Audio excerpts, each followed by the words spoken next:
Anda kembali menyaksikan Sapa Jember bersama dengan Ketua Bawaslu Kabupaten Jember, Mas Sanda. Tadi menyampaikan bahwasanya pelanggaran ini beragam bentuknya begitu.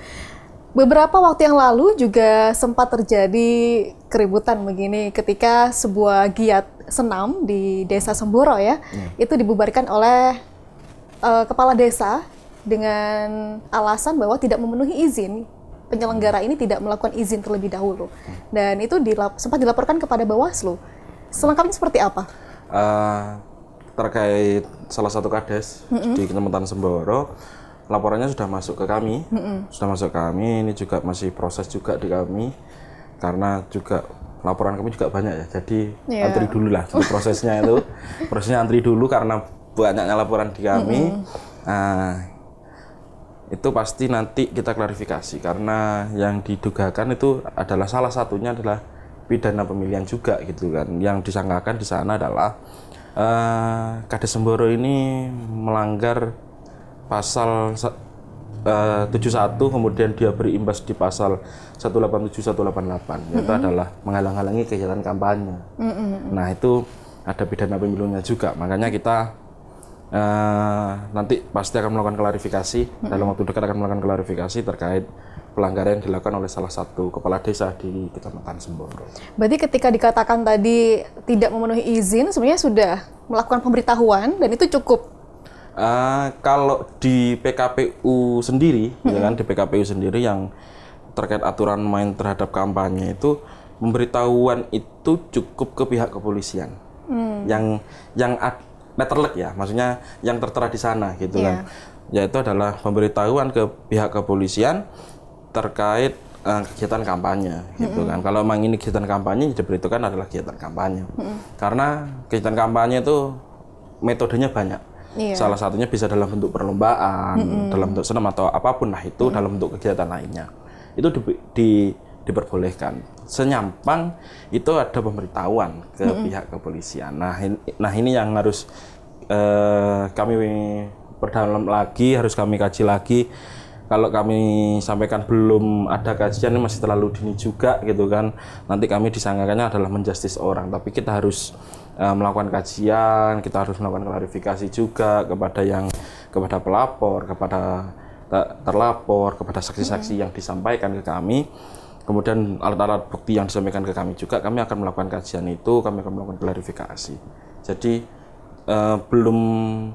belum sampai ke ranah itu, kami masih dalam daftar antrian untuk proses itu, karena laporan di kami juga lumayan banyak juga gitu kan. Makanya ini kita harus step by step juga terkait proses klarifikasi. Ada berapa laporan Mas selama ini? Masa kampanye sudah berapa minggu hingga hari ini? Ini adalah minggu kedua. Minggu kedua yang masuk ke kami, berarti kalau kita ambil minggu kedua berarti sekitar sudah 15 hari berjalan. Ini laporannya hampir sama, kalau tidak salah di database kami sekitar 10 atau 12 laporan yang masuk ke kami. Banyak, jadi hampir setiap hari ada laporan. Baik. Karena di tengah-tengah tahapan kampanye ini ada perubahan regulasi yang ada di kami. Yang awalnya terkait penanganan pelanggaran itu kita tangani di hari kalender, berarti Sabtu Minggu itu bisa dilaporkan. Ternyata ada Perbawaslu terbaru dari kami, bahasanya terkait pelaporan, proses kajian menghitungnya di hari kerja. Jadi kami bisa sedikit bernafas gitu kan ketika bicaranya adalah hari kerja gitu kan. Tapi meskipun hari kerja, tapi kan tetap kegiatan kampanye tetap berjalan di hari kalender gitu kan. Tetap proses pengawasan kami juga tetap berjalan di teman-teman di ad hoc kami di kecamatan maupun di tingkat desa. Baik, tentunya dalam pengawasan kampanye, apalagi Pilkada Jember tahun ini tidak hanya Bawaslu sendiri yang melakukan pengawasan begitu. Masyarakat juga diharapkan bisa ikut terlibat begitu ya Mas. Nah, untuk mekanisme ketika masyarakat menemui sebuah pelanggaran begitu, bagaimana cara untuk melaporkan? Kalau di kami sudah mengajak semua lapisan masyarakat, karena kami juga ada rutsu namanya sosialisasi pengawasan partisipatif yang kami lakukan di Bawaslu Kabupaten.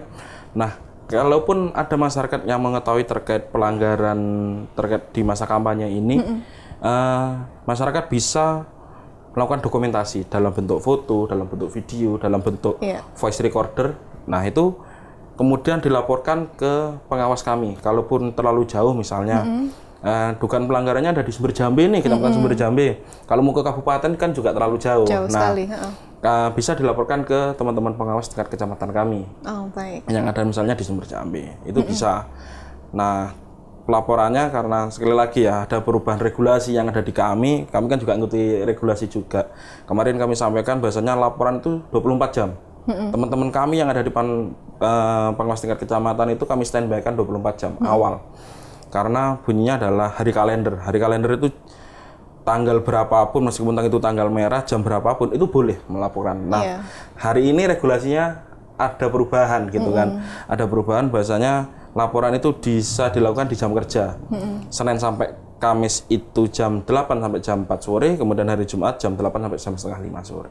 Baik, gitu. Jadi itu kesempatan untuk bisa melaporkan. Santai juga ya untuk kerja para pengawas ini, untuk bisa lebih mendalami kajiannya, begitu kalau misalnya ada jeda waktu. Ya, kalau dibilang santai ya tidak santai-santai banget gitu kan. Tetap kerja keras ya, Mas? Tetap kerja keras karena proses kajian itu, kalau kajian bahkan kami ketika yang bersangkutan ini, misalnya yang kita klarifikasi salah satu calon ini, karena kita juga tidak mau mengganggu kegiatan kawannya beliau ya, dari para paslon yang hari ini berkontestasi di Kabupaten Jember. Nah, misalnya kita jadwalkan sore, tapi ada jadwal kampanye kan tidak mungkin mereka harus meng-cancel kegiatan kampanye, apalagi mereka sudah ditunggu oleh masyarakat.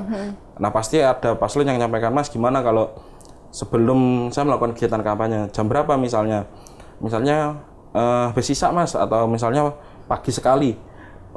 Dari kami sih siap-siap aja, gitu kan.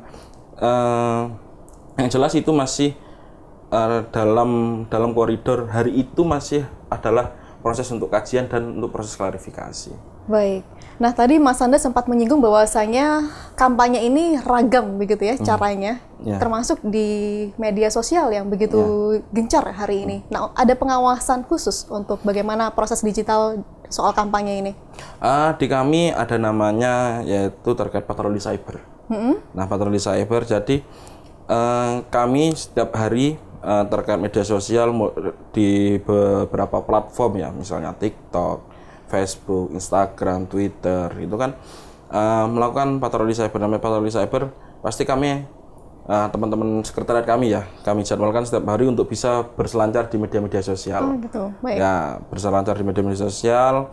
Kalaupun itu ada dugaan pelanggaran, itu bisa dituangkan dalam bentuk namanya form A atau form hasil pengawasan. Nah, form hasil pengawasan itu biasanya di sana ada dugaan pelanggaran atau tidak. Ketika tidak ada ya alhamdulillah, kalau ada baru ini dibawa ke ranah pimpinan untuk bisa diplenokan. Oh, ini melanggar, oh ini tidak. Ketika ini melanggar berarti kita teruskan. Itu menjadi temuan. Biasanya bahasanya adalah menjadi temuan di kita. Statusnya sama seperti tadi, seperti penanganan pelanggaran seperti biasa ketika ini menjadi temuan. Baik. Selama ini untuk durasi penanganan laporan itu tidak ada jangka waktunya ya, Mas ya? Ada. Harus selesai sampai berapa waktu gitu? Kalau di kami ada namanya jangka waktu tetap. Ketika ini dilaporkan ke kami, ya kan, waktunya adalah 2 hari untuk diplenokan. Ini sudah memenuhi syarat formil atau material. Nah, kalau ini sudah memenuhi berarti sudah harus diregister. Kemudian setelah diregister, kalau ini berbau terkait pidana pemilihan, 1 kali 24 jam harus dibahas dengan Sentra Gakumdu. Ketika sudah dibahas dengan Sentra Gakumdu, kita punya waktu 2+3. Ketika 2 hari ini sudah dirasa cukup, tidak perlu tambahan waktu 3 hari. Tapi kalau ini harus ditambah waktunya, berarti 2 hari plus 3 hari ketika melakukan namanya kajian awal. Kajian awal itu mulai klarifikasi, misalnya kita butuh alat bukti, kita butuh tambahan saksi dan sebagainya, waktunya di situ. Baru setelah itu ada namanya kajian kedua dengan Sentra Gakumdu tadi, baru kita putus terkait kasus itu. Ini masuknya kemana? Pelanggaran administrasi kah, etik, ataupun ini menjadi ranahnya di pidana pemilihan. Nanti kita putusnya di sana. Ini menarik karena pelanggaran laporan dan lain sebagainya ini menjadi bukti dinamika demokrasi Iya. kita begitu ya, tidak ayam lempem Iya. begitu, tapi dengan begini kita saling bekerja sama, saling bersinergi, beradu strategi untuk bisa memajukan daerah begitu ya Mas Sanda. Ini semakin menarik, namun kita rehat sejenak dan saudara tetaplah bersama kami dalam Sapa Jember.